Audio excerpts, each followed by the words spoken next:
best place for wave riding here in Puerto Rico.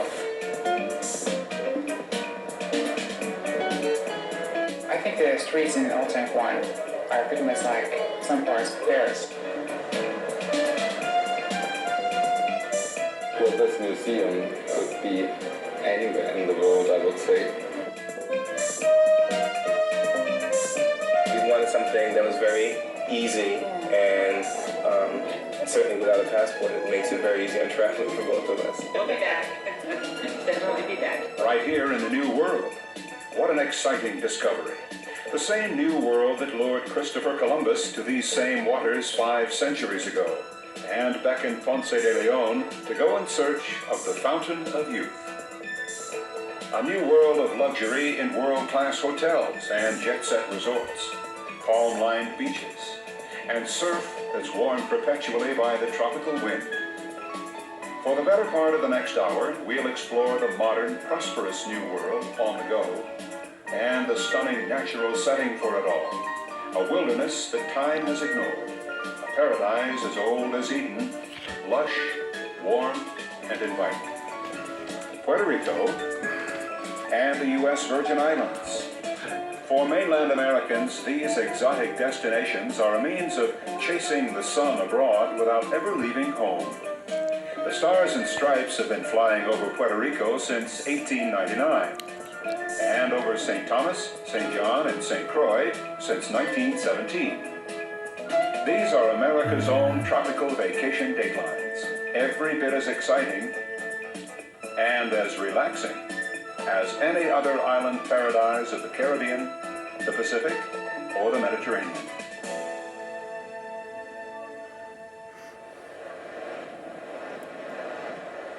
The year was 1493.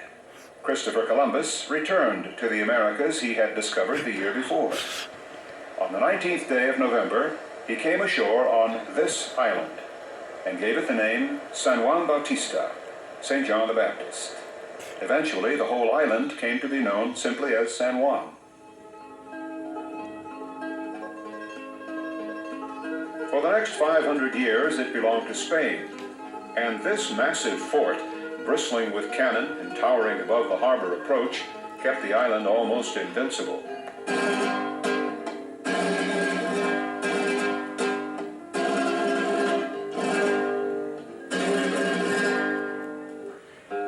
Today, El Morro stands as the very symbol of a colorful, romantic past.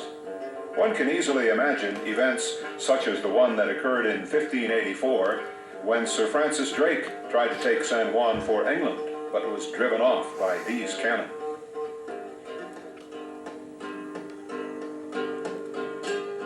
El Morro's imposing presence and its firepower also drove off a fleet of Dutch warships in 1625, and even fired on U.S. vessels in the Spanish-American War.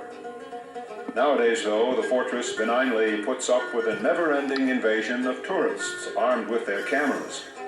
More tourists come to Puerto Rico than to any other island in the Caribbean, and El Morro is a must-see for every new discoverer who lands here.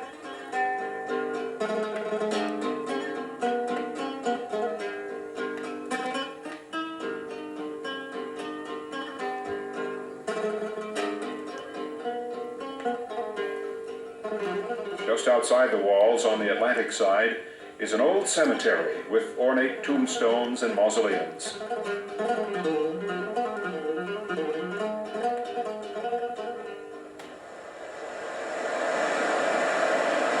view of the cemetery from El Morro, a brooding sea in the background, makes for some stunning photography.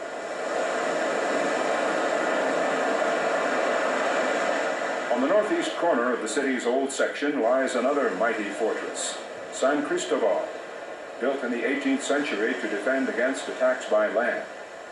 Incidentally, the old Spanish name for the capital was Rich Port, Puerto Rico. So the name of the city and the name of the island have been reversed over the centuries.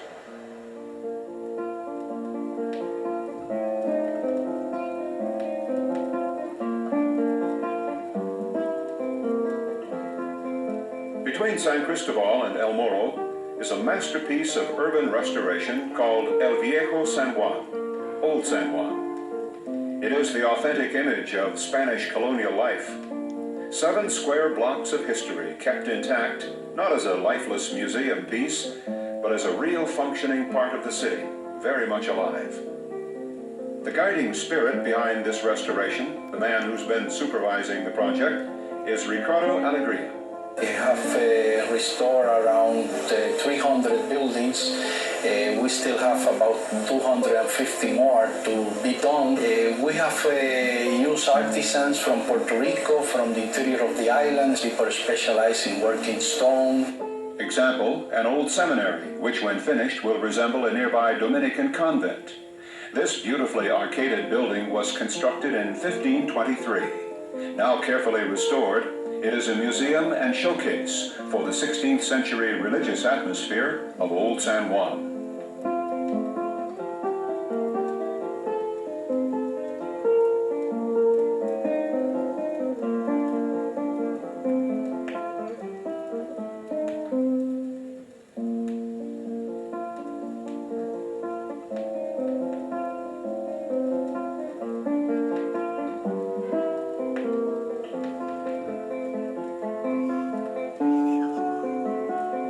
Old San Juan is a very important aspect of our cultural heritage, and we want to maintain it for Puerto Ricans and for all the visitors. The same devotion to craftsmanship is seen in the hand-carved religious figures called santos. Just a few blocks from the restored convent is the historic residence of the island's governors, a beautiful structure known as Casa Blanca, Puerto Rico's own White House. It was originally built for the first governor, Ponce de Leon, who actually never lived in it. Before the building was completed, Ponce, in his mid-60s, went off in search of the Fountain of Youth and was killed by a native's poisoned arrow in a place called Florida. His family and generations of their children lived here for 250 years. Now it's a national historical monument and a gem of Old San Juan. The current governor's mansion is a domed building called La Fortaleza, another rebuilt 16th century creation. It's the oldest executive mansion in the Western Hemisphere, close to yet another fortress, San Jeronimo, which stands vigil over windsurfers and other friendly people on the go in Puerto Rico. A final word on Ponce de Leon. His body was returned from Florida and entombed in the marble crypt of San Juan Cathedral, another stop on the tourist itinerary.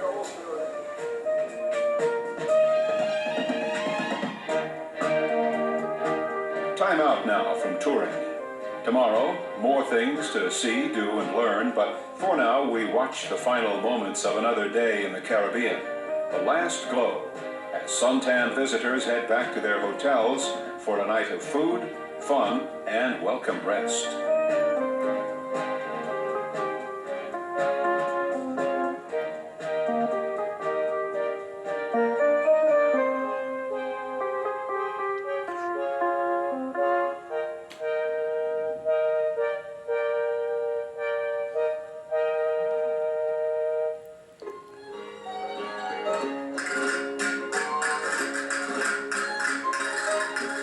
At nighttime, the tempo changes. The musical flavor of the island is savored in supper clubs and cabarets, an exciting blend of Puerto Rico's Indian, African, and Spanish past.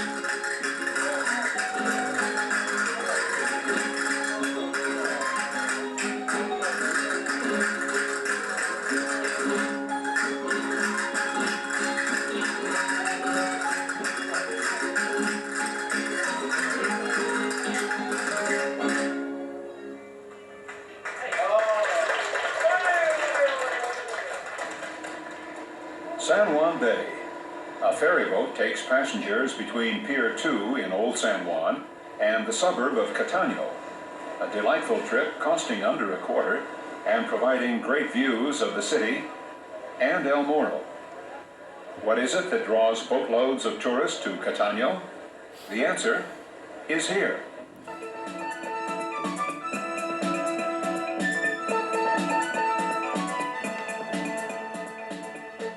Every day, the Bacardi Rum Distillery offers free tours of the premises, and afterward, the drinks are on the house.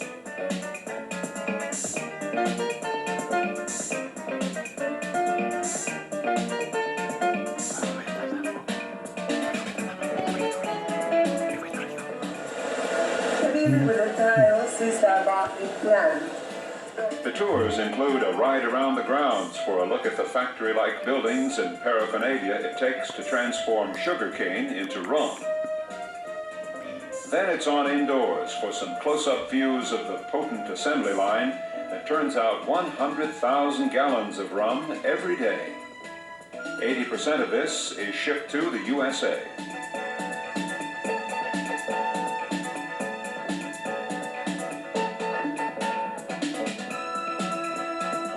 The Bacardi people provide more than the warm taste of rum to Puerto Rico. The distillery happens to be the island's largest single source of tax revenue, $100 million a year.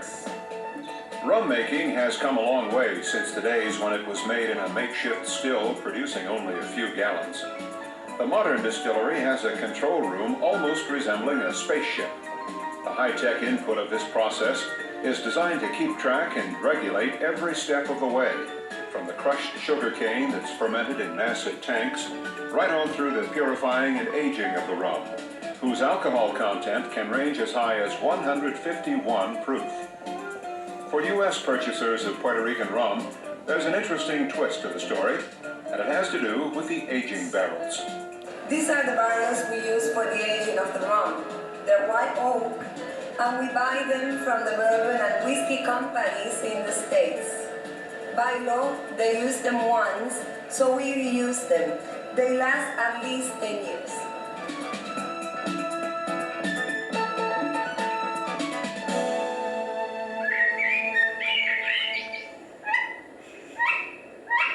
A journey into remote time, less than an hour's drive from the heart of bustling San Juan. A step back into a prehistoric world. El Yunque is the only tropical wilderness in the U.S. National Forest System, and it is Puerto Rico's top scenic attraction. There are trees in this tropical rainforest that are over 1,000 years old. El Yunque's dense primeval vegetation is fed by an almost unbelievable volume of rainfall, 100 billion gallons a year, usually in the form of brief, heavy showers that alternate with sunlight in a never-ending parade from the sea.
El Yunque, 28,000 acres of dramatically beautiful rainforest, just 25 miles from San Juan.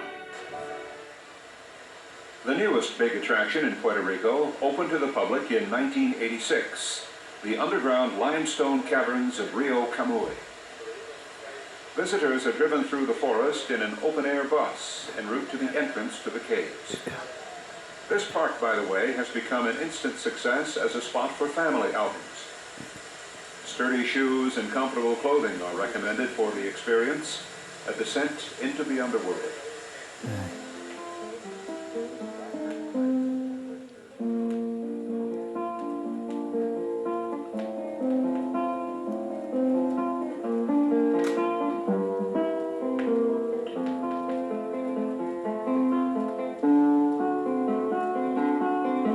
The process that formed this eerie underworld began more than 1 million years ago.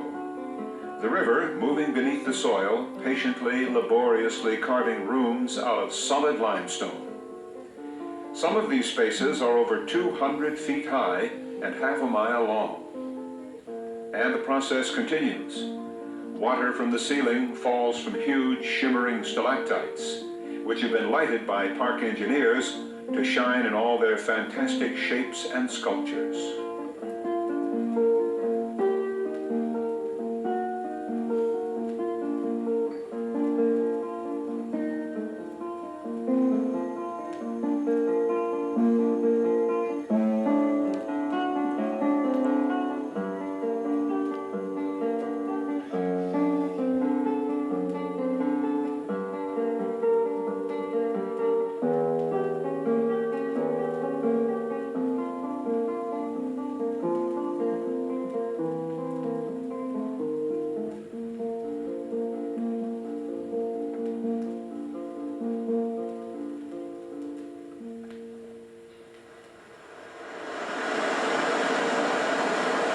Back at sea level, under a big warm sky on an island ringed with 272 miles of beaches warmed by the Atlantic and Caribbean.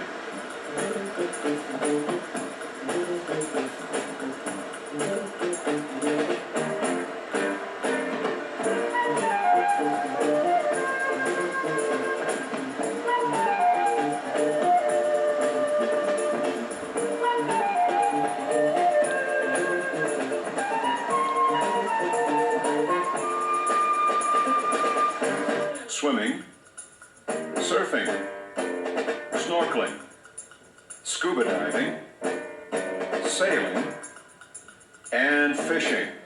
30 world records in sport fishing have been broken here in Puerto Rican waters. Deep sea boats can be chartered for half a day or a full day. The average catch is likely to include a blue or white marlin, sailfish, Allison tuna, tarpon, jackfish, or billfish. Stuffed and mounted, a great vacation souvenir.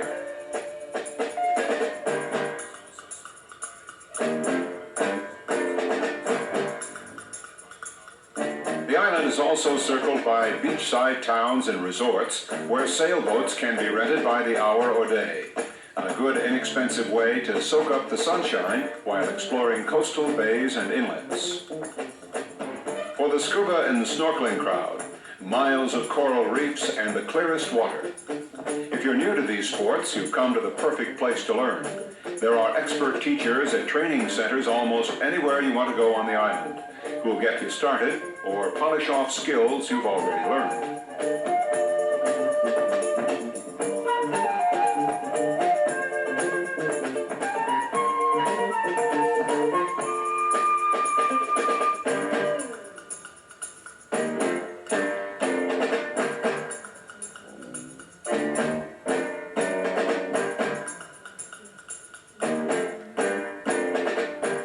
Where to stay in Puerto Rico? Depending on budget, taste, and personal preferences, the answer might be a hotel, a condo, a cabin, a villa, or a parador. More about that last item in a moment, but about hotels. Most of the resort action is centered in two major hotel districts, the Condado Strip and Isla Verde. Skyline vistas like this one prove that tourism is big business in Puerto Rico, accounting for thousands of jobs and tens of millions in revenues.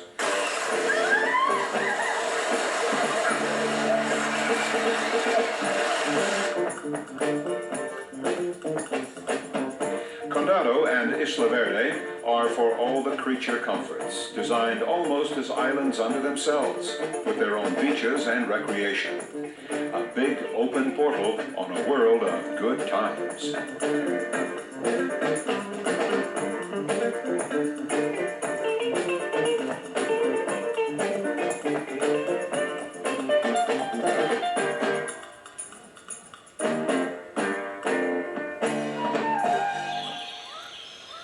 When it comes to lodgings, Puerto Rico has about the best deal you'll find in all the Caribbean in the country inns called paradors. They're located in beautiful coastside or mountain resort areas, and the prices are very attractive, around $30 a night. The paradors have been an enormous success story for Puerto Rico, for the innkeepers, and most of all, the guests who enjoy their quiet charm and economy. And on the subject of economy, Puerto Rico itself is a success story. Once known as the poorhouse of the Caribbean, it's now the busiest and richest island in all the Caribbean, a major banking and manufacturing center. Yes, tourism is important, but its revenues represent less than 6% of the GNP. The rest comes from manufacturing, agriculture, and the full range of modern business. Puerto Rico's status as a U.S. Commonwealth makes it unique. The island is self-governing, and U.S. companies are attracted here by exemption from local taxes, plus financial incentives offered by the government and inexpensive labor. The rich port discovered by Columbus continues to live up to its name. If someone tells you that Puerto Rico is reaching for the stars, well, they might just be talking about this.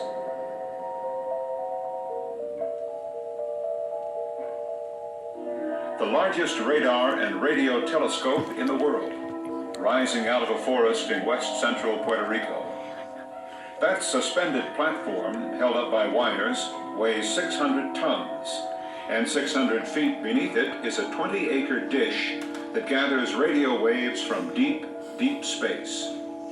The Arecibo Observatory is operated by Cornell University under contract with the National Science Foundation, and it is staffed by 144 scientists at work probing distant galaxies as well as our own. It was here at Arecibo that researchers discovered something unique about the planet Venus. It spins clockwise on its axis, while Earth and all other planets rotate counterclockwise. Mercury, too, revealed a secret to Arecibo. Before 1965, scientists had always thought Mercury kept the same face to the sun as it traveled on its orbit. But investigators at Arecibo found that it actually turns alternate faces at each close approach to the sun. Workers here also decoded a mysterious so-called message emanating from deep space, which turned out to be pulses of energy from an exploding star.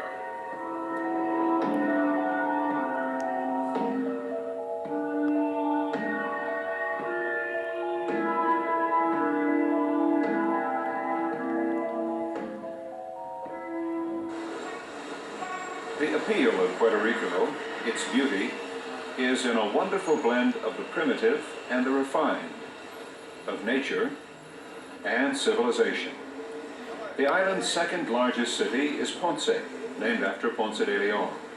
And Ponce's proudest possession is this.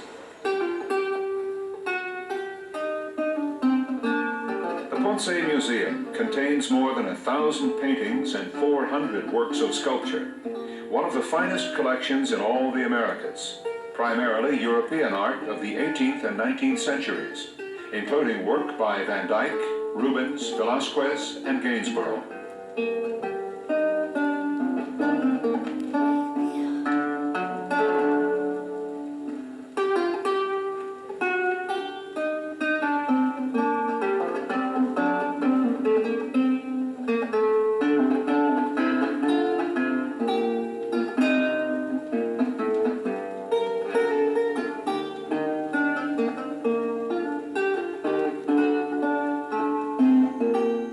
Itself was designed by the world-renowned architect Edward Durell Stone.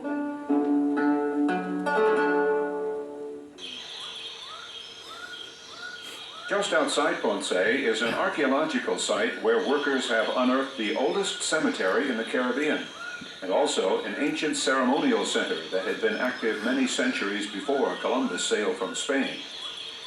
The Taino Indians conducted religious rites here, and they played a kind of ball game on this field, marked off by huge stones.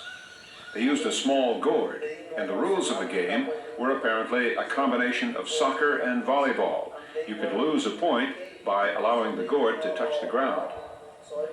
These activities date from about the 13th century. Here also, a Taino Indian village has been recreated, depicting life in pre-Columbian times. The natives were skilled planters who cultivated melons, corn, beans, and squash. And of course, they lived off the bounty of the sea. They called their island Borinquen, the land of the noble lord. In the museum attached to the center are artifacts of the Taino's daily life: pottery, cooking utensils, and works of art. Human skeletons have been found, dating from as early as the 4th century AD. In the 15th century, when Columbus landed on an island to the north, he encountered some exiles from here, Indians who excitedly asked him to take them back home to Borinquen. It was by following their directions that he discovered the rich port, Rico. There is a quality that pervades Puerto Rican life and makes vacationing here different, warmer, more spontaneous than on certain other tropical islands. It is a Latin beat.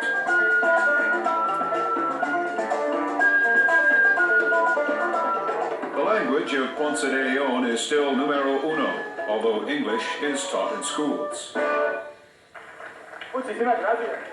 And yet it's more than just language.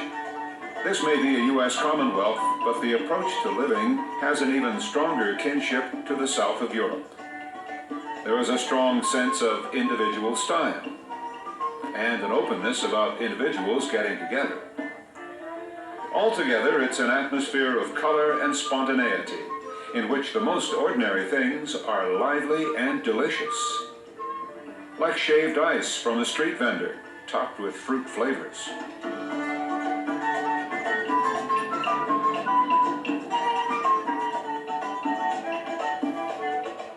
Or freshly shelled oysters from another vendor down the street. Vivid color everywhere. Out of doors,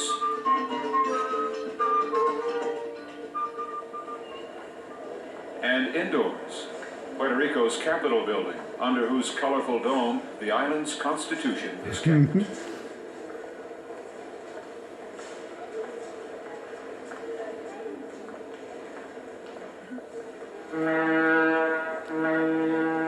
Another ship in the long armada set in motion by Christopher Columbus 500 years ago. Now, arriving in the rich port by sea may be historically appropriate, but the pressures and deadlines surrounding modern-day vacations have altered the itinerary just a bit. Mainland Americans exploring the Caribbean nowadays can fly directly to San Juan as the first leg of the adventure, and then board the cruise ship here and go off on an island-hopping Caribbean orbit. The ship then returns to San Juan, and passengers continue their explorations of Puerto Rico, and afterward fly home. San Juan is also a stopover for ships that have sailed from elsewhere in the region, like the Virgin Islands, where we'll be heading shortly. And for those who fly in and fly out, there is still a way to go discovering under sail, aboard a charter boat equipped with every imaginable luxury. Your travel agent will know about them, or you can find out through local tourist officials after arriving here.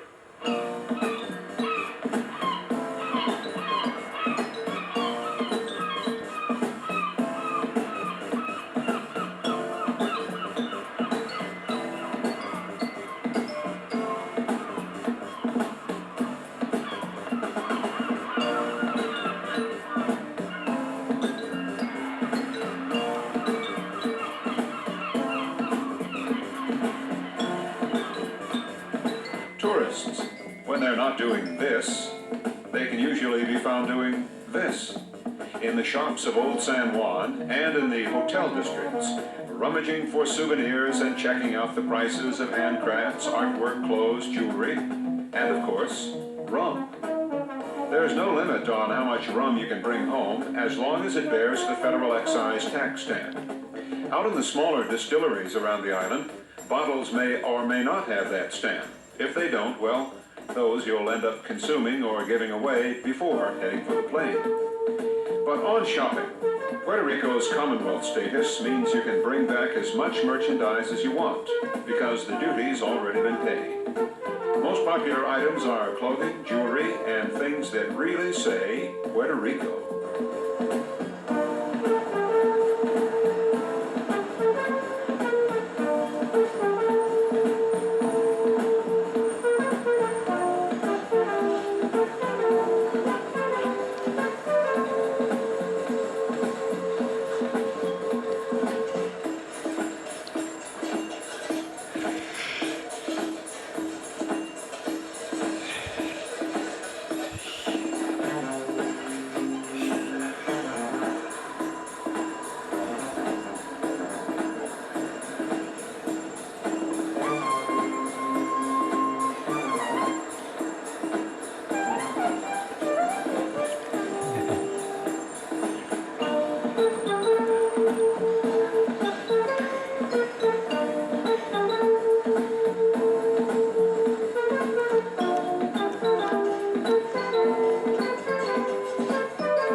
While strolling through Old San Juan on shopping missions, there are famous places to stop off for a refresher or a bite to eat.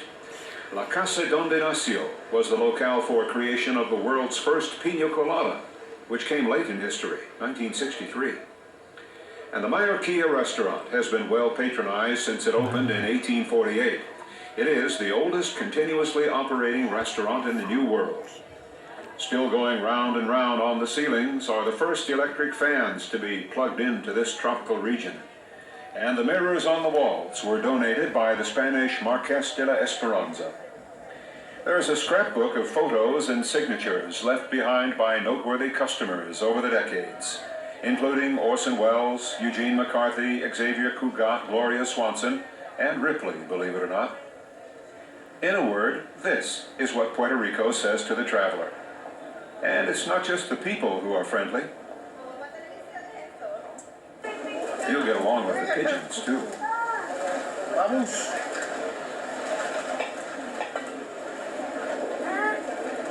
Get out of here. The weather in Puerto Rico. A typical day in June or January will look and feel about like this one, though naturally the temperatures will vary. In January, the average daytime reading will be 76 degrees. In June, 78. Dependable trade winds ensure that the island stays breezily comfortable all year round. Those billowing clouds in the distance do carry tropical rain that keeps the rich port rich in vegetation. The wettest months of the year are October and November, the driest, February and March. Right here in San Juan, it's relatively dry. Ponce gets twice as much rain. And bear in mind that a Puerto Rican shower can be measured in minutes, even seconds, before it sails away on the wind to some other island in the Antilles. Lovely, no? A picture to keep in mind and replay when the cold wind is blowing up north. But then this will still be here.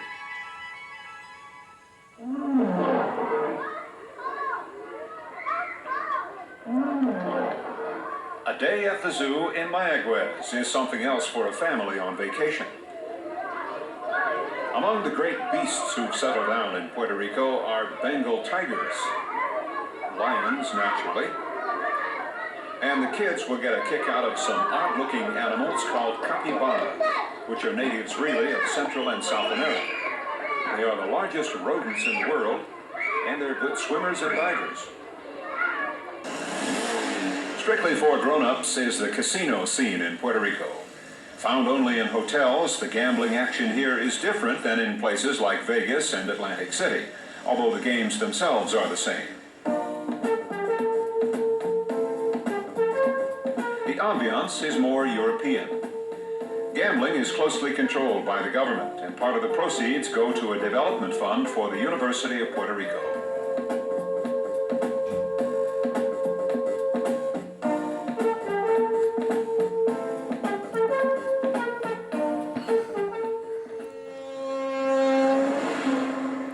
Seven miles off Puerto Rico's eastern coast is another tourist destination, part of the Commonwealth, not as well known, and among some a guarded secret. These ferryboat passengers are en route there right now.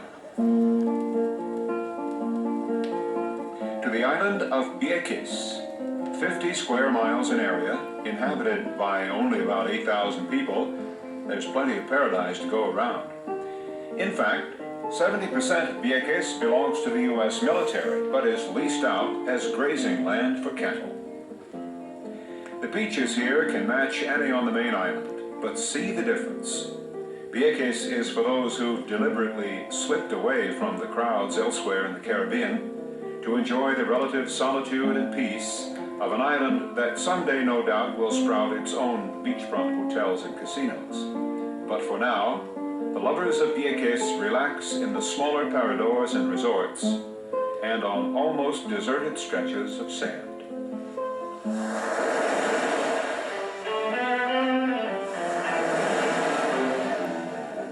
The beaches of Puerto Rico were one of the special loves of Pablo Casals, generally considered the greatest cellist who ever lived.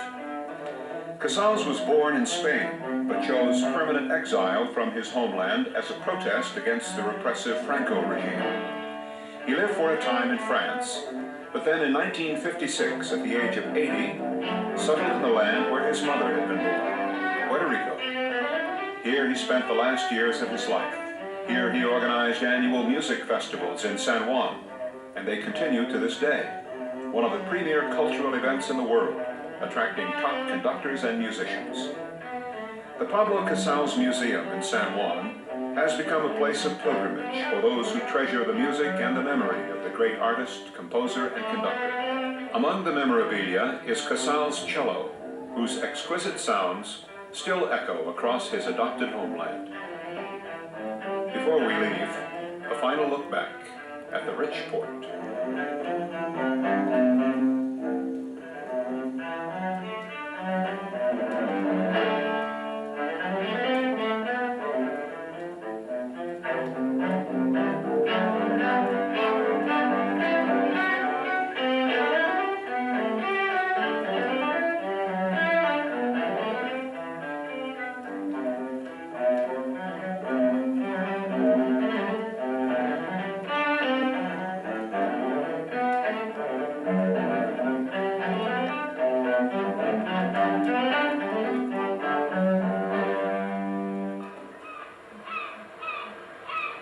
We are 40 miles east of Puerto Rico, at the eastern end of the Greater Antilles chain.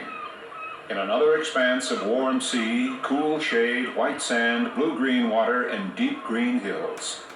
The U.S. Virgin Islands.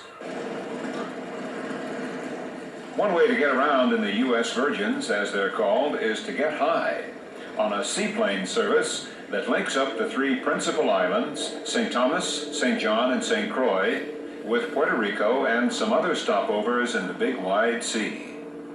It's a fun way to go island hopping, and it also kind of fits the mood and atmosphere of this former pirate territory that has seen so many soldiers of fortune over the years.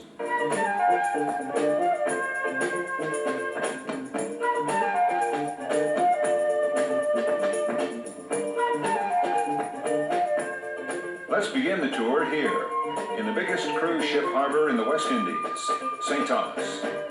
The fleets of luxury vessels that can usually be seen at anchor illustrate beautifully the story of the Virgin Islands' spectacular popularity among tourists.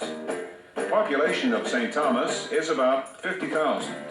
The annual tourist volume is over 1 million. Another of the big ships comes angling in toward dockside. It may have sailed from New York or Miami or even California on a voyage through the Panama Canal. The vessel is moored, and the usual brief wait begins as customs and other formal matters are routinely handled by ship's officers. Chances are these passengers have left behind in their hometowns streets clogged with ice and snow. And moments later, they find themselves smack in the middle of the shopping capital of the whole sun-drenched Caribbean, on the main street of the town of Charlotte Amalie.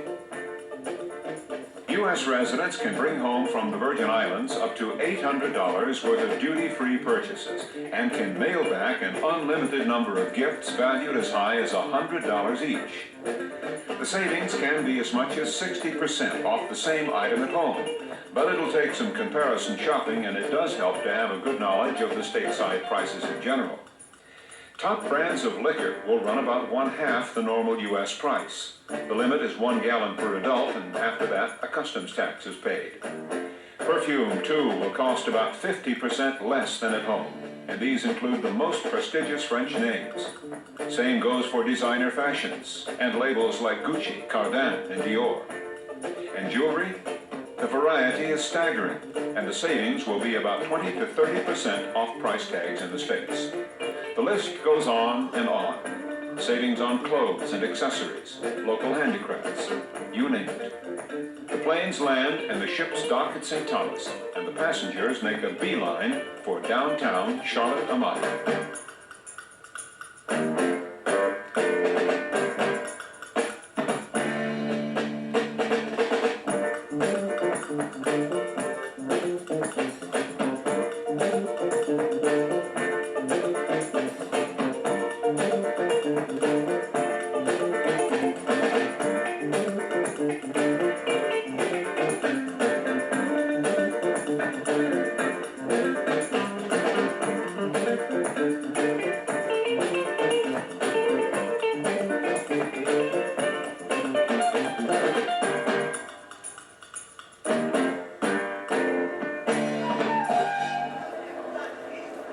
There's history in the air in the Virgin Islands, which were found by Christopher Columbus on that same 1493 voyage in which he discovered Puerto Rico.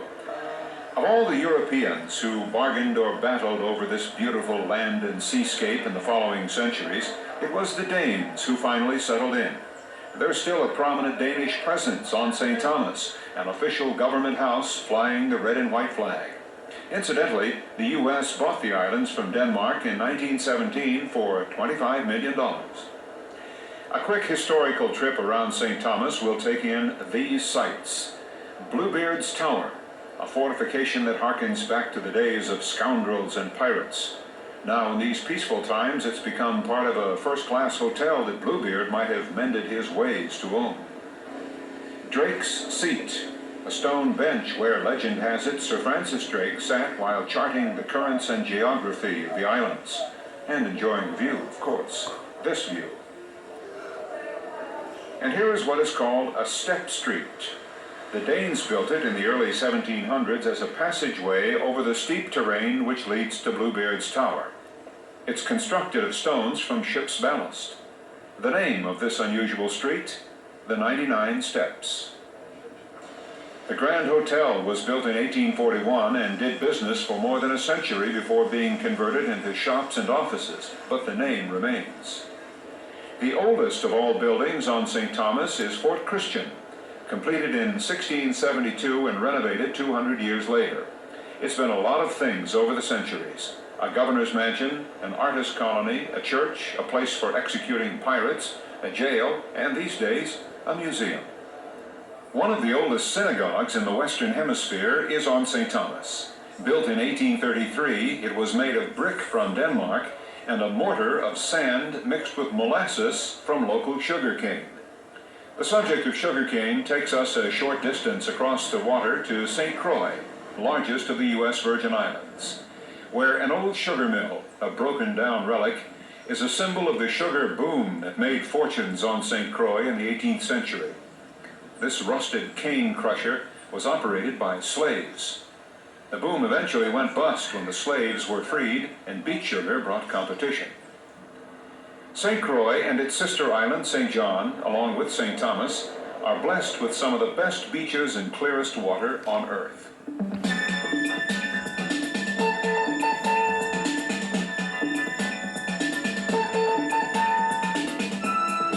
Sailing, windsurfing, snorkeling are all major league caliber sports in the U.S. Virgins. And for those who come strictly for the sand and sun, the quantities are unlimited.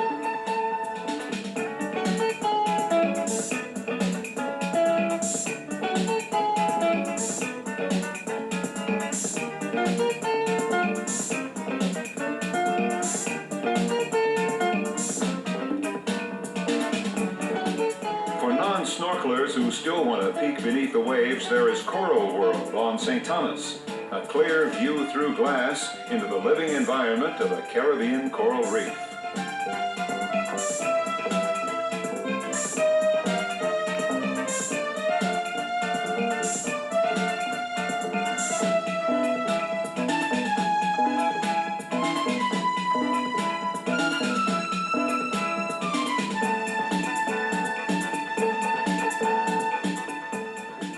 The U.S. Virgin Islands and Puerto Rico.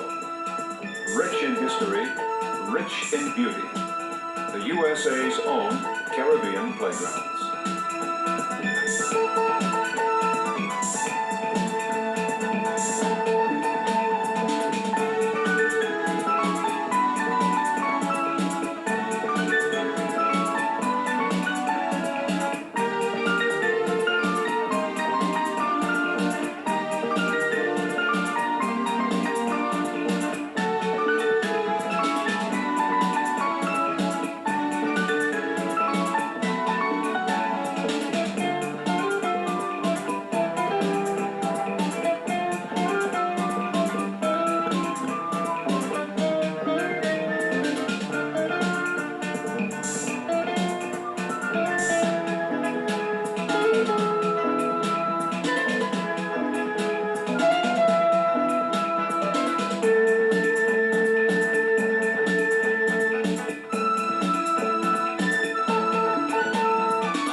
brings you the greatest adventures in video entertainment. Award-winning documentaries from Reader's Digest, exploring the masterworks of man and nature. Travel planning videos from Fodors, revealing looks at the people, places, and cultures of the world. Rand McNally Video Expeditions, taking you to some of the most remote and dangerous places on Earth. Rand McNally Video Travelers, whirlwind tours you can enjoy from the comfort of your living room. Super Cities, celebrating the best-loved cities of the world. And Video Visits, whisking you away to exotic, romantic, and popular destinations. International Video Network. Great adventures in video. See your local video retailer or call International Video Network at 1-800-669-4486, extension 850 for your free catalog, featuring more than 250 travel, documentary, and special interest videos.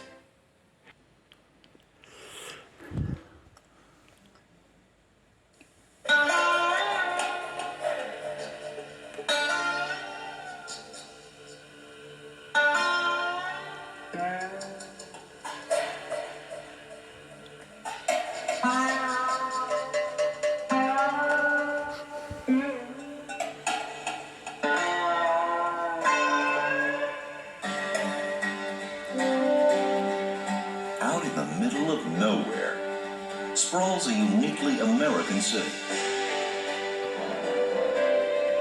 One of the fastest growing, most prosperous in America. Built around the blazing glitter and excitement of giant resort hotels, world-class entertainment, and high-stakes casino gambling. Nearly 1 million people living and working, thriving in a geographically remote desert city, and entertaining over 20 million guests every year. It could only happen here. International Video Network welcomes you on this Video Visits tour of Las Vegas, only in America. Las Vegas is a whole different world. Everything here is extremely extravagant. Actually, for a New Englander, it's kind of weird. I left my girlfriend home, brought my mother. I figured it'd be a little cheaper. I like the lights, I like the people, I like the glamour. Every month, more than 5,000 people relocate to Las Vegas and surrounding Clark County, Nevada. Major companies are moving in. Hundreds of small companies start up every year. The city's cultural life is rich and varied.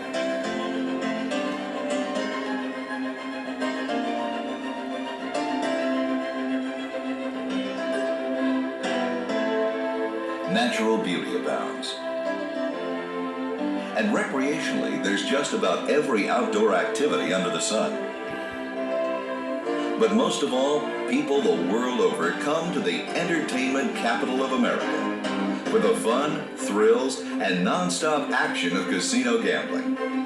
It's arguably the hottest, most exciting playground on the planet. How did Las Vegas evolve from a sun-parched road stop in the barren Nevada desert? What makes it the uniquely American success story it is today?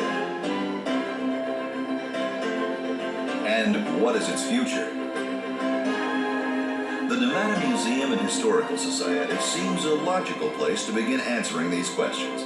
Historically, since about 1000 AD, the area has been a hunting and gathering range for the Southern Paiute people. Las Vegas is a Spanish word which actually means meadow, and in fact, in the middle of this desert, Las Vegas Valley, there were actually several springs, gushing springs, that created a sort of narrow winding creek that terminated in a large meadow area. And it was an area that was used seasonally by Southern Paiute peoples and others that lived in the area at the time.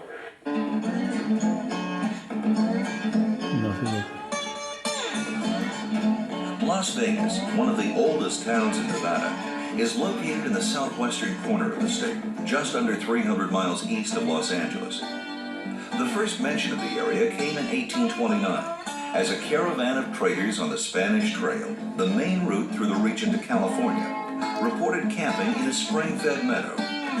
But the first real attention came to this grassy oasis not far from the Colorado River in 1844, when the Western Pathfinder, John C. Fremont, formally recorded the name Las Vegas in his best-selling report of his travels. In 1855, Mormon missionaries to the Paiute Indians tried their hand at farming here. They established this adobe fort and trading post to serve travelers on the trail. But their efforts failed, and 2 years later, they were called home to Utah. The area's first permanent settler, Octavius Decatur Gass, added on to the Mormon fort, and in 1865, he homesteaded 640 acres of meadowland to create Las Vegas Ranch. The ranch changed hands twice again before the Salt Lake to Los Angeles Railroad arrived in 1905. With the railroad came the land speculators, developers, gamblers, and visionaries. In May of that year, over 1,000 investors assembled to bid for lots along Fremont Street, and the town site of Las Vegas was born. Growth proceeded at a measured pace until 1928, when Congress approved the Boulder Canyon Project Act, bringing thousands of workers for the most ambitious dam building project of the time, Boulder Dam.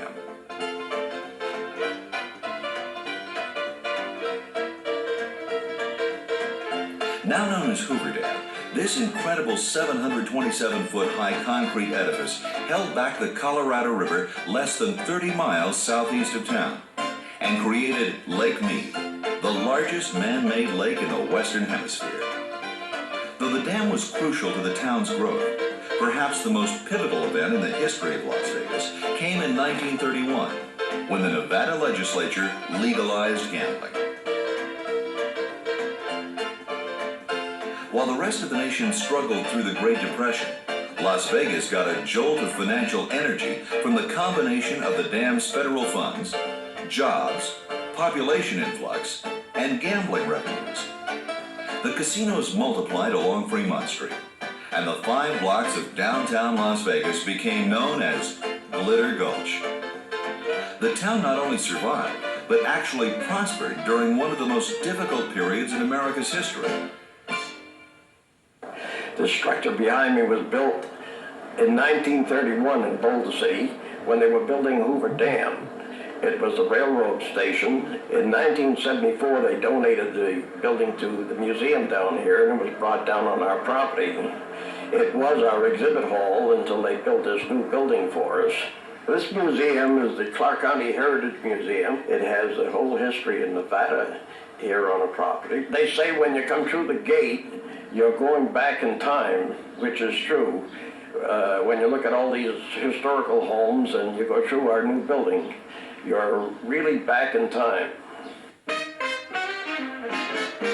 Today's blazing skyline began in the early 40s and continued to be fueled by post-World War II prosperity.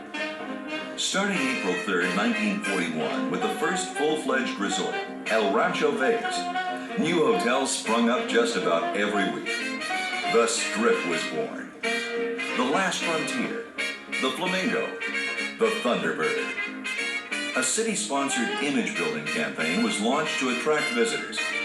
The biggest names in entertainment were booked, and 1,000,000 watts of neon lit up the desert sky. The director of the Las Vegas News Bureau remembers. In 1946, Bugsy Siegel, the supposedly member of Murder Incorporated who had shifted his operations from the east to the west coast, recognized the potential for a big casino-operated hotel in Las Vegas. And he built and opened the Flamingo Hotel, which is still the Flamingo Hilton today. But that was the first of what we called, in those days, the carpet joints, in that they had carpeting on the floor in the casino. The rest of them had sawdust or bare wood or something like that. This was a carpet joint, and this was a highly respected and a novel step for Las Vegas hotels.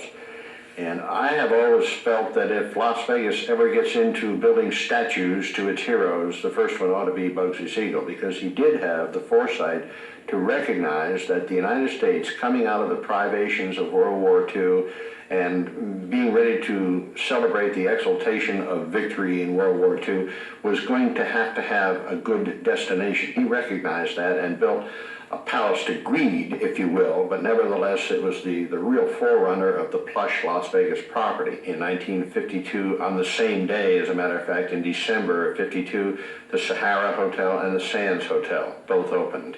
And the Sands went on to become very famous for the entertainments and the entertainers that they brought in. Frank Sinatra, John F. Kennedy was a frequent visitor there. Of course, Sammy Davis, the Rat Pack, Peter Lawford, Buddy Lester, people like that. And here you had a city that was in the middle of the desert, had what appeared to be an attractive style of life, an escape, if you will. Come to Las Vegas for a few days, have good dinner, have good shows, gamble if you wanted to. We had swimming pools, we had a lot of activities in the area, but mostly we had legal casino gambling. By the end of the 50s, Las Vegas was established as the entertainment capital of the world. The resorts increased in number and expanded in size. Both the federal and state authorities passed and enforced strict legislation to effectively eliminate the mob element and make gambling in Nevada a legitimate and respectable industry.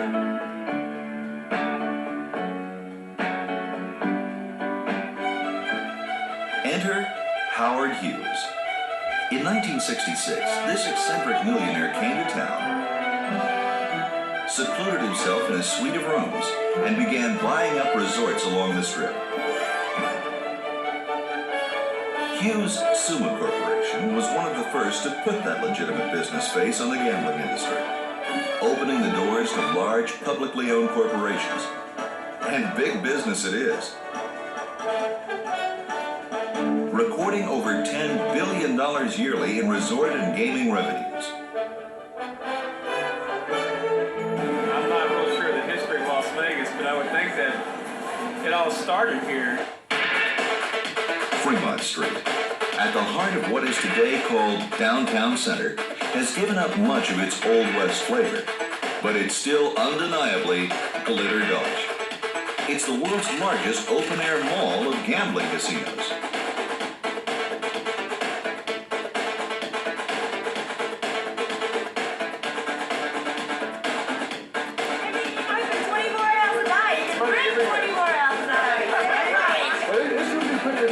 Anywhere from after sundown to sunrise. Casino Center is the new name for downtown Las Vegas. But round the clock, it's the same old games. Blackjack, roulette, craps, poker, and lots of slots.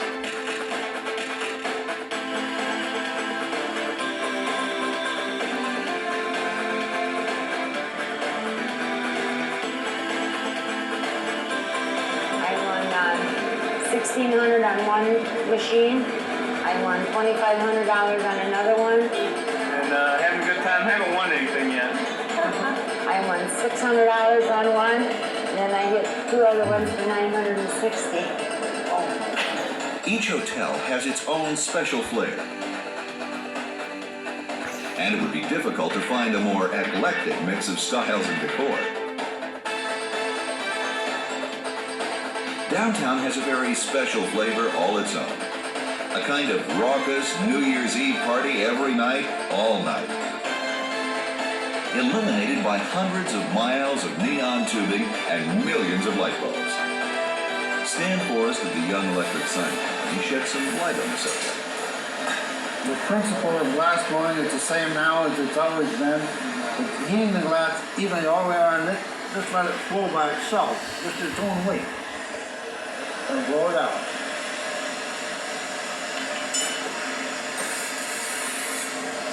When I started in this business, that was when I was in junior high school. Long time ago. And that's the only thing I've ever done. I've always been around the sign business all the time. But this is what they call custom work here. where everything is different. Anything you can draw in the form of a letter or a picture or something, we reverse it on a pattern and do it upside down and backwards. Anything you can make, we can make. In my opinion right now, the Rio sign, it's beautiful, beautiful sign. And the halo lights around the building, it stands out like no other sign in Las Vegas.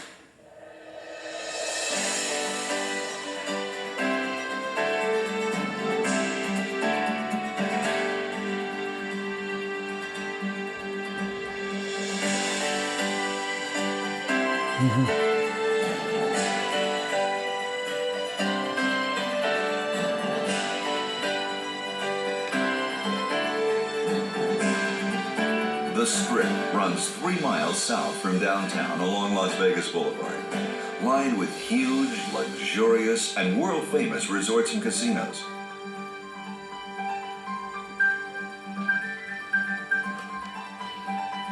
Each one with its own unique look and atmosphere, designed to entice players of every stripe.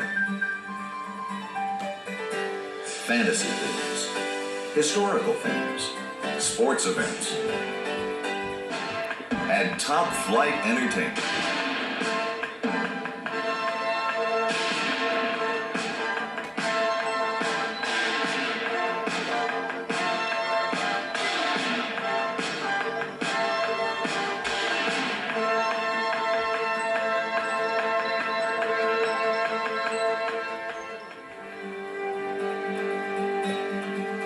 Caesar's Palace attracts an international, upscale, and with it kind of crowd.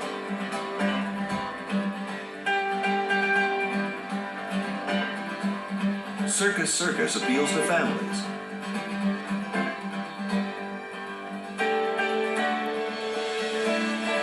The Tropicana boasts an Island of Las Vegas theme. The Mirage mixes magic, white tigers, a 20,000-gallon aquarium, and a 54-foot volcano. And perhaps the Excalibur hints at the fanciful future of Las Vegas.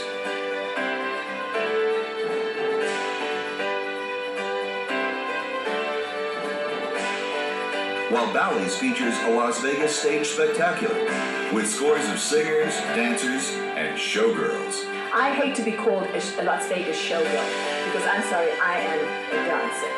I've trained since I was 6 years old. I'm still in training. I'll probably train until the day I die.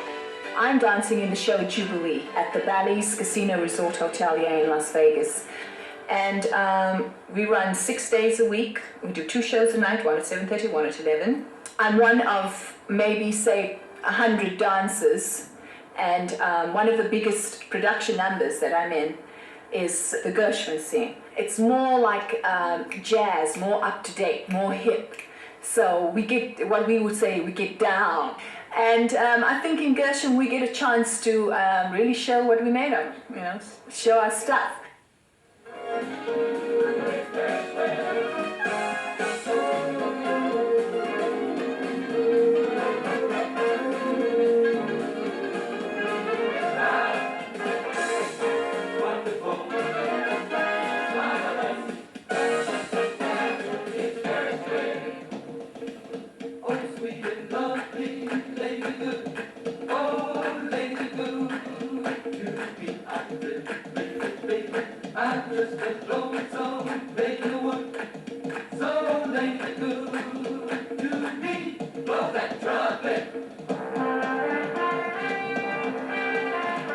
When I came from South Africa, Las Vegas is supposed to be the entertainment city of the world. And I mean, I was this little girl from a small town of Kimberley, South Africa, and I came over to Vegas and I managed to get into a big show.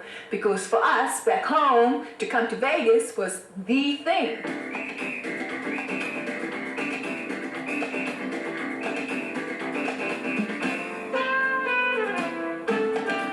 Las Vegas is a wide-open playground, with some place and something for everyone.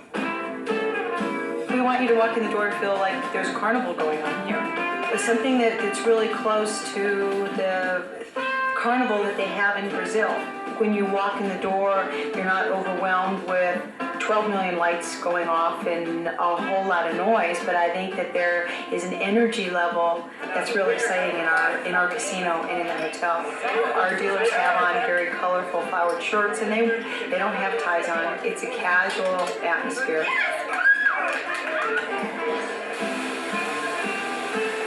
We have a huge sand beach with palm trees going out of it, and we have the opportunity, because we also are smaller, to get to know our clientele in a more personal fashion. It's nice to be able to walk in and have someone go, "Gee, Warren, it's really nice to see you again." I'm the game instructor here in the hotel, and it's my responsibility to teach people how to gamble. Tough job, huh? I love this job. And we just introduced 3 new games into the hotel. One is called Super Pan 9, the other one is called Pai Dao Poker, and the last one is called Pai Dao. And you have to be Chinese and you got to be 1,000 years old to understand this game. Went to learn some craps today. I don't know. I spent a half hour learning craps, and I'm more confused than before I know about it. If you bet $1 on a hard 6 and he rolls the dice for the next 10 minutes, he goes, if you number but a 6 or 7, you're still in action. As soon as he rolls a 6, the first thing you're going to do is look at the dice. You're going to want to know which way those dice come up. They come up the easy way, they come up the hard way. They came up easy, you miss it. They came up hard, you hit it. Now here are the 4 hard ways. There's your hard 6, there's your hard 8, there's your hard 4, and there's your hard 10. Let's pretend we bet $1 on a hard 6. For you to win that bet, you know what's got to happen? A miracle. It's got to snow for 10 days in a row in the month of July if you don't win this bet. No, just kidding. But I would suggest playing all the games in the casinos. The blackjack, the craps, roulette. Just don't get locked in on one game. I would suggest to go out, see the shows, go to the restaurants, and have a good time. If you come to this town and you think you're going to win, you're going to end up paying your dues. If you come to this town, you go to the shows, the dinners, go play golf, do a little bit of gambling, you can't miss. You'll have a great time. You can't get married. We're gambling. They get married.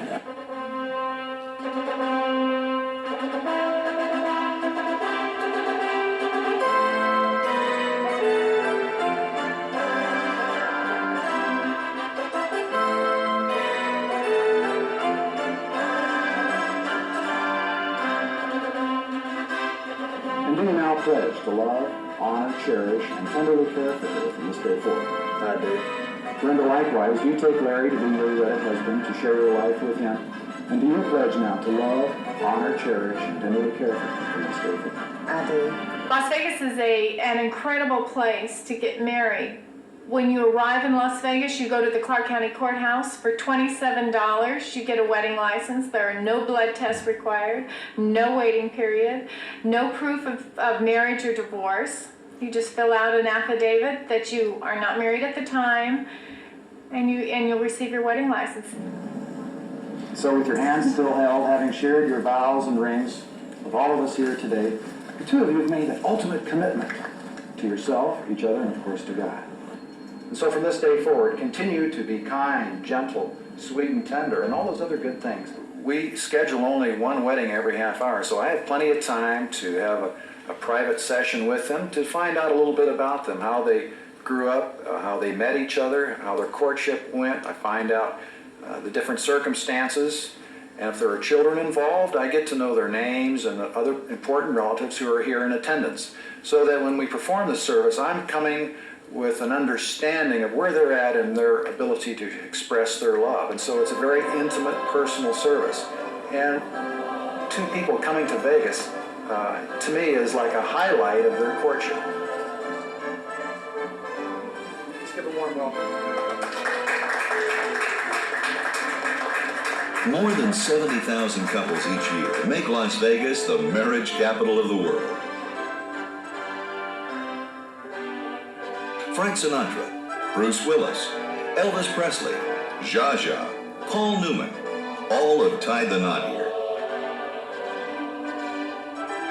And the list of celebrities keeps growing. From Ripley's Believe It or Not, the Guinness Museum of World Records, and the Liberace Museum, to giant water slides. If it's wild, wacky, or wonderful, it can be found in Las Vegas, with families from every corner of the globe having the time of their lives. more and more families are coming to Las Vegas. As a result of that, we started with a facility that caters just to children, and we call that our youth hotel, where parents can actually check their children in to a daycare service that allows them to enjoy the benefits of the hotel, whether that be for a show or for some time to themselves in our sports book or in our casino. The youth hotel lends itself to supervised care of their children. We've kept pace with the community and have developed many innovative ways not only to attract customers to our hotel, but to service customers.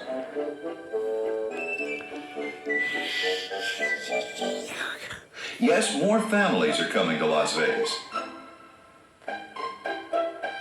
And some families are found only in Las Vegas. And I've been practically born with orangutans. In fact, you can call me the Tarzan from Czechoslovakia because I'm a little kid. I've been around these guys already. So it's been very, very good. Las Vegas has been very good to us. We've been very good for Las Vegas because we have people come from all over the world see the orangutans. In fact, for the last 10 years or so, we became stars at the Stars Hotel, where we are part of a big production, and at the last of the show, half an hour, they can see the orangutans comedy, which is like Laura and Hardy, Charlie Chaplin. We don't do no tricks. The orangutans actually are stand-up comedian. I am the you better be here. I'm telling you, you ain't let it. It's all very, very visual, and that is very important because we in Las Vegas are getting so many international audience because they have so much a variety of stars that they could see within 3 or 4 days or a week, and for the amount that they are charged is almost like nothing. And that's the only place in the world you can see these great stars, not just one but 4, 5, 6 at the same time, which is marvelous. Now here we go with the magic. 1, 2, 3. 1, 2, 3. Allez. And now we are going to make this orange disappear. And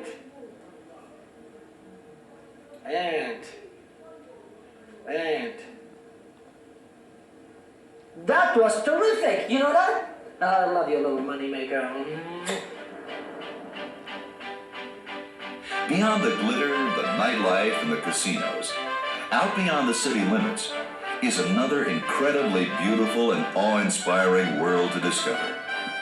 Within a 45-minute drive are Hoover Dam, Lake Mead, Valley of Fire State Park, Mount Charleston, and Red Rock Canyon. Hoover Dam took 5 years and 5,000 people to build. It's 660 feet thick at the base, more than 2 football fields, and climbs 70 stories high. It required more than 4.4 million cubic yards of concrete. That's enough to build a 2-lane highway from San Francisco to New York. The dam creates the 115-mile-long Lake Mead Recreation Area with 550 miles of shoreline. Over 6 million people a year enjoy the fishing, boating, water skiing, and camping.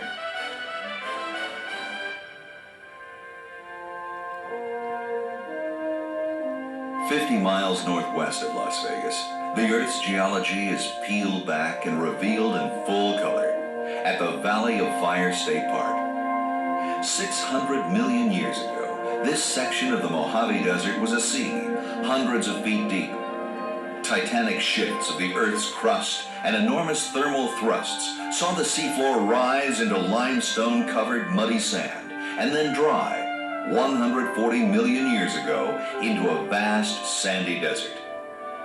Today, the wind and water-sculpted layers of rock and heavily oxidized minerals range in color from lavender to tangerine to bright blazing red. Elephant rock, poodle rock, and the beehives punctuate the unspoiled desert vistas, making the area a prime backdrop for innumerable westerns, science fiction movies, and TV commercials. Bob Hirsch, director of the Nevada Film and Television Commission. Well, we've done some fine westerns, including The Professionals out at the Valley of Fire, Academy Award-winning pictures like Rain Man with Dustin Hoffman and Tom Cruise. John Wayne did several pictures here, Clark Gable. We have done science fiction pictures, Diamonds Are Forever, James Bond flick was done in the Valley of Fire. So it has a tremendous history in film and television, and it's probably one of the most sought-after locations for making car commercials. And what other state could you possibly come to where you start out as a low-budget picture, and at the turn of a wheel or the flip of a card, you've suddenly got a high-budget picture? You can't do that anyplace else. Or you could come with a low-budget picture and end up with no picture at all. 20 miles west of the city, the sun rises over Red Rock Canyon. This 62,000-acre wilderness area offers the Southwest's geological wonders on a truly grand scale, plus mysterious 4,000-year-old petroglyphs carved by ancient Native Americans, possibly the Anasazi or Paiute Indians.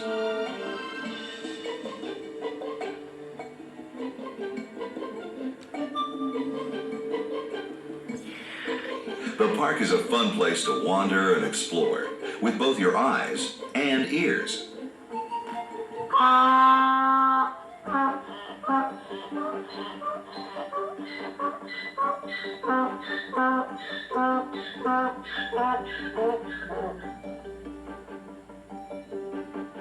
Red Rock is also home to the Spring Mountain Ranch Outdoor Theater, which hosts plays and musicals from Shakespeare to Broadway.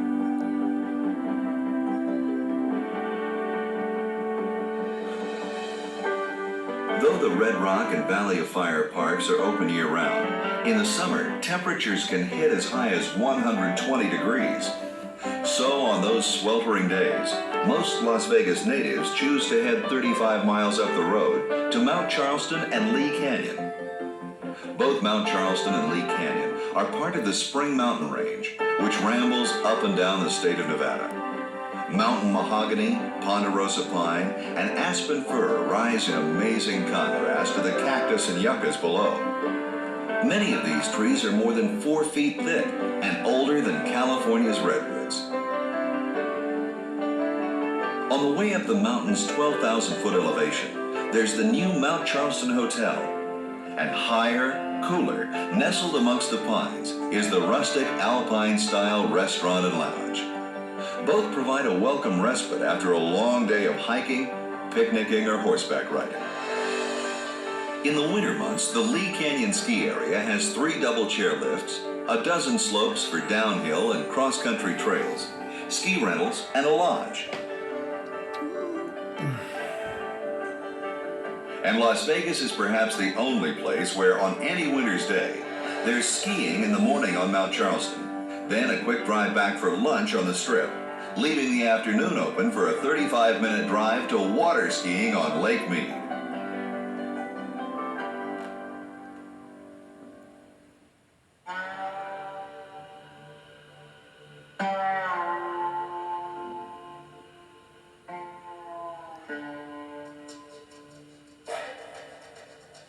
Eerie, colorful ghost towns, like Rhyolite, about 2 hours' drive north of Las Vegas, tease the imagination with thoughts of silver miners, claim jumpers, and shootouts, and what may have been an early forerunner of Glitter Gulch.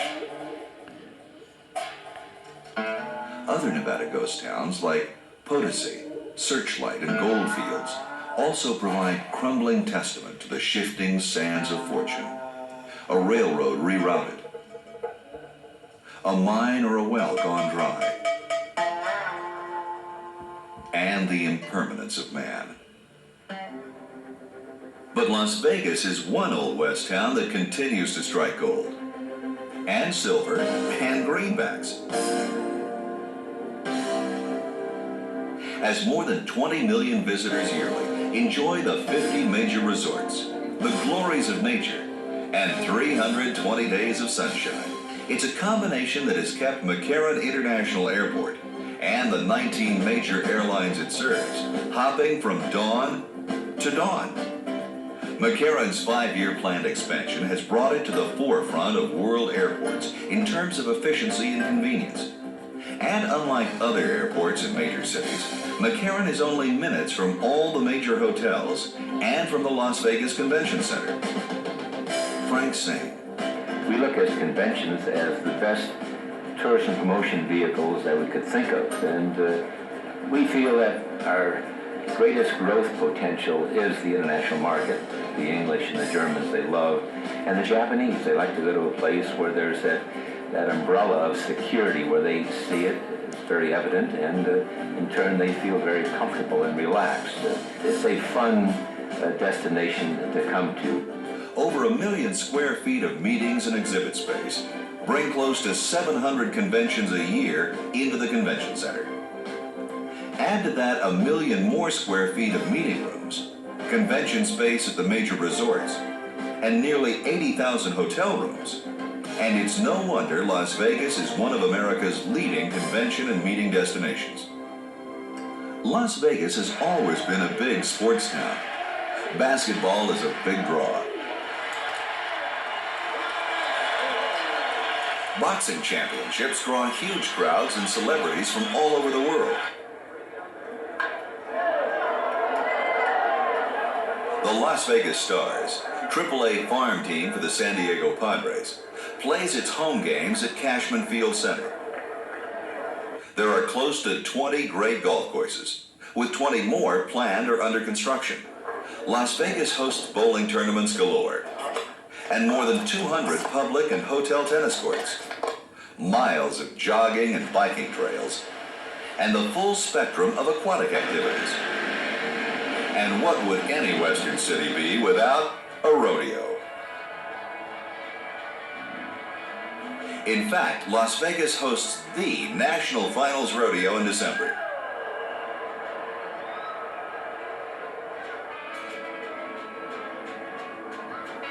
And the Elks' 54-year-old Eldorado Week Rodeo in May. A community-wide Old West celebration. I like it. We're having a good time here. Something you have to do once in your life. But we wanted to rent a car and go out and see. There's got to be a place where people live. So, yeah, I'd like to go do that. There must be some real people here. Those venturing beyond downtown center and the Strip will find Las Vegas is a major American city, with a population projected to exceed 1 million by the turn of the century. People living, working, shopping, performing all of life's everyday tasks. It's a city that's growing, and unlike many cities today, it possesses both the physical room in the valley and a dynamic economy to comfortably absorb the growth. There's a home building boom in Las Vegas, keeping the cost of housing very affordable, while those in the real estate and construction industries enjoy record growth and record sales. We've got apartments going up on every corner, and our business is great. We fall into the category of the executive type homes, but the executives and all business are moving to Las Vegas right now. We're getting a lot of different type people. A lot of local people are moving up, if you will. A lot of people are retiring from California. They sell a house in California for $500,000 or $600,000, come to Las Vegas, reproduce the home for half, and have a nice little nest egg to retire. And it's probably the cheapest resort town in the United States to live in. For $20, you can go to Las Vegas, out in Las Vegas, and have a great time. You have a T-bone steak, a couple of cocktails, gamble $10, spend all evening. That's not $20 each, that's $20 total, and go home. The other retirement communities I've personally seen, you can play golf or go to the club, and that's it. So as far as retirement, I don't know why anybody would not pick Las Vegas. As the city grows, opportunities of employment outside the resort and gaming industry expand. Banking, warehousing, manufacturing, retailing, and the government, which includes Nellis Air Force Base, the largest jet fighter facility in the nation, and home to the world-renowned Thunderbirds.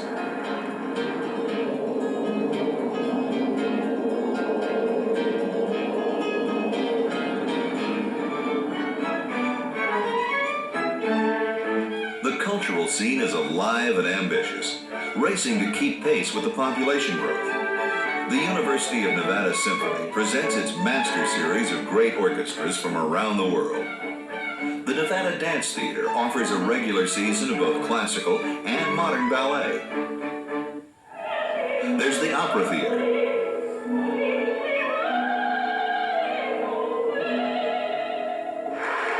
Community playhouses with professional live theater groups like the New West Stage Company, showcasing new works and fresh interpretations of classic plays, and a medley of special musical performances throughout the city. Cellist Barbara Gurley. We're here today at the Clark County Library. This is the only library that we know of that houses its own resident chamber orchestra in the entire country, and we're very proud of that. The name of our director is Maestro Rodolfo Fernandez, and he came here as a cellist to Las Vegas from Miami, and one of his longtime dreams was to become a conductor, and he realized that when he organized the Serenata Chamber Orchestra. We have performed with many of the headliners, Frank Sinatra, Shirley MacLaine, all the big stars who have come here. We have, they say, between 3,000 and 4,000 people moving into Las Vegas every month. This town has grown tremendously in the last 4 or 5 years.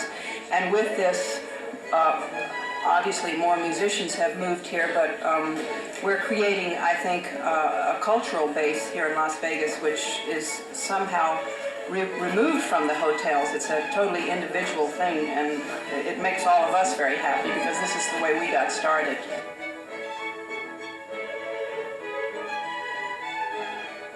The Clark County Library is an architectural delight, and much more. It houses the Lead Children's Discovery Museum, with more than 100 hands-on interactive exhibits. It's a place where kids and adults can have loads of fun while engaging in serious learning. And the library's program director schedules a broad range of events and activities to appeal to every age and interest. Margaret Trissati. We have galleries in all of our major libraries that are constantly changed and reflect the work of our local artists as well as touring exhibitions that come from other states. Within the children's library is a storytelling area that is like a space cone, and the children can go in there. There is a puppet theater, and we have an outdoor performing arts theater, the Starlight Pavilion. We do concerts under the stars. We currently have a musical theater season. Guys and Dolls is closing this weekend. We're going to go into the Taming of the Shrew, Pajama Game. And then at the end of the season, we'll have a chili cook-off where our cowboys and Indians can come and have a good time. Everyone is professional. The Strip has brought us the professionals, the professional dancers, the singers, the entertainers, the musicians. All of those come to us. Those people are part of our community. They live here. This is their home. Being dancers, Janet and I, we get on so well together that we work out twice a week. So we dance through ourselves, going through all the syllabus work, making sure, hey, okay, Janet, look, you made a mistake on that step. You know, it's supposed to be count 7 and 8. Then she'll say to me, Carol, how about stretching your back leg or something? You know, we kind of correct each other, and we really click on that way. Maybe to jump in. Yeah. Maybe if I just tell them, look, I just happened to spring, you know, and they won't mind so much. Ballet is the foundation of all good dances. So I've been studying as well, and in teaching and working with children. I prefer working with children actually than working with, say, professional dancers, because with the children you can start teaching and molding them the way you want them from 4 years and upwards. You know, you give them the good foundation of good ballet training, and then you've got a good dancer. And we stretch. It's like the kids are getting me and getting her, 2 different types of teaching, which is good. And because this is where the kids are beginning to learn to perform for somebody else besides their teacher. Now there's like 4 of us that kind of work together. We're working together for the better of the children, of the community.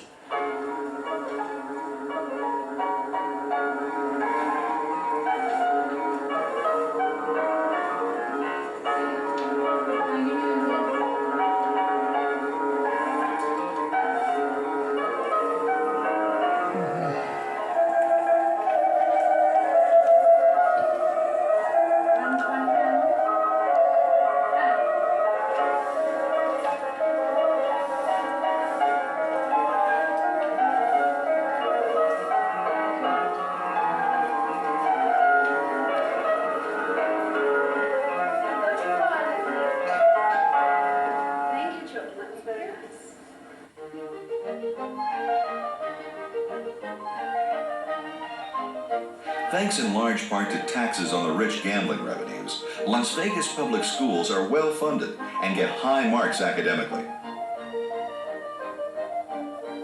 The University of Nevada at Las Vegas, UNLV, is a source of pride for all Las Vegans. More than 120 undergraduate, master's, and doctoral degree programs are offered. Its colleges of arts and letters, business and economics, engineering, health sciences, education, science and mathematics, and of course, the College of Hotel Administration, attract over 20,000 students. Sports at UNLV include 14 intercollegiate teams. But the main sporting event, backed by the entire city, is always the NCAA champion Runnin' Rebels basketball team, which packs the 19,000-seat Thomas and Mack Center each and every game.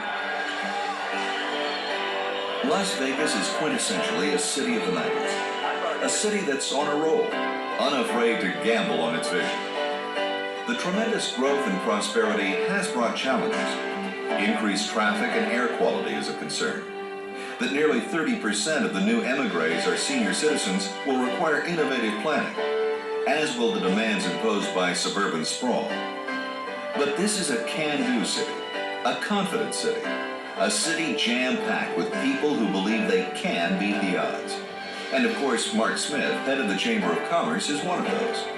One of the reasons that we're getting so much press and so much activity today is because we're becoming a very big city. I think we've learned our lesson in this explosion, that we really did not plan for this, and I'm not sure anyone could have. Certainly I wouldn't have guessed that it exploded as much as it did, but it's one of those situations that planning is the issue from here on out, and our ability to mobilize the forces and get it moving are very spectacular.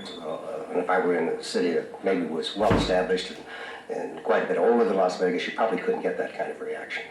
But it's just the atmosphere of the community. It's kind of electric.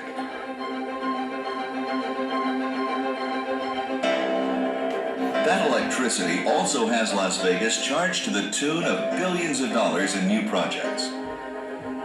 Witness the $4 billion Lake Las Vegas development in the city of Henderson, just 12 miles from the Strip and a mile from Lake Mead. The 2-mile-long man-made lake will boast 8 major resorts, exclusive residential areas, a marina, and retail boutique shopping. Another huge project on the boards will add even more lights and excitement to downtown center. Church Street Station will mix Bourbon Street charm with the spirit of the Wild West. And though Las Vegas has always been a favored setting for Hollywood movie makers, the creators of the new MGM Grand 5,000-room hotel and theme park have a vision of the city that even Disney would not have imagined. MGM's Larry Wolf. The future of this city is going to be like none other anywhere ever. If you were to look around the world and find the ideal place, whether you're retired, whether you're young, whether you're a job seeker, whether you're looking for romance, Las Vegas is the perfect place. This is Emerald City. I mean, this is where everybody wants to go. It's going to provide nostalgia for the people who want to look back in time. It's going to provide imagination for the people who want to look ahead in the future. It's going to provide children a glimpse of the world the way it is and the way it could be and should be. It'll be, as Disneyland was, a little wonderland all on its own in the middle of that place. You say, wouldn't it be great to live in Disneyland? This is a Disneyland. Las Vegas itself. Put a monorail around the city and you've got Disneyland.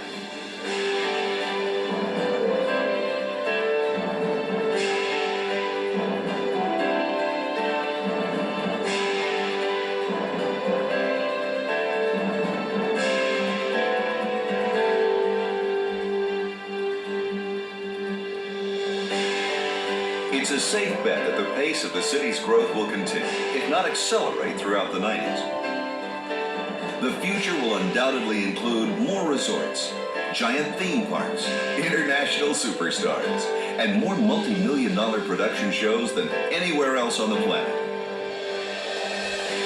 The sky above downtown center and out over the widening strip will be brighter than ever. And in a world that's growing closer and closer every day, one city stands apart as the most wonderfully wicked playland for the imagination. A place of infinite possibility, infinite optimism. One city, out in the middle of nowhere, stands as the best bet. The odds-on favorite to become the whole world's playground. Las Vegas, only in America.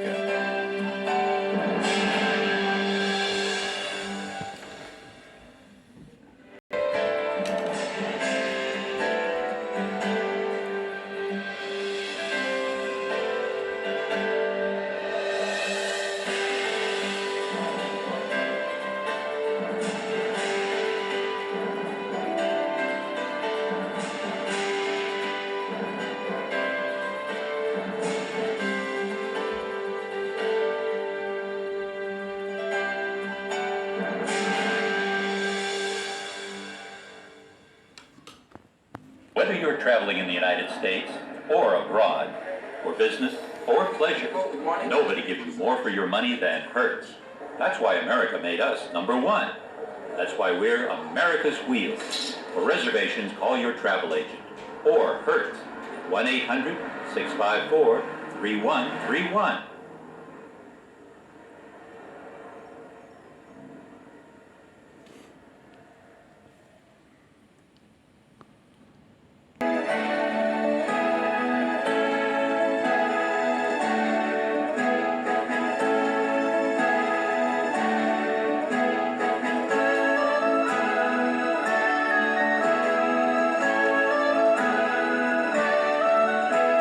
World travel,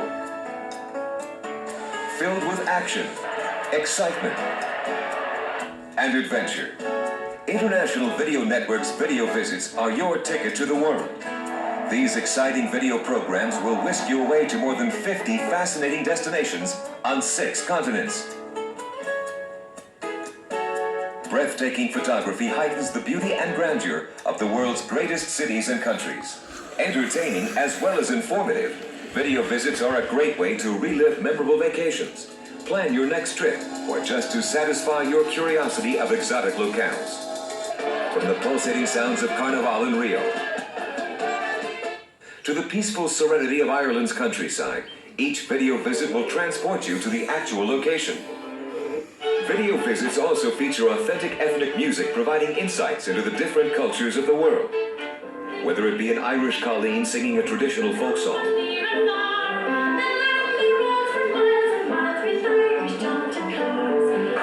or the boisterous Oktoberfest in Munich, you'll examine the people of today's ever-changing world, discovering the similarities and differences that makes each of them unique, from the native Eskimos of Alaska to the Buddhist monks of China. Bring the world into your home by visiting such sites as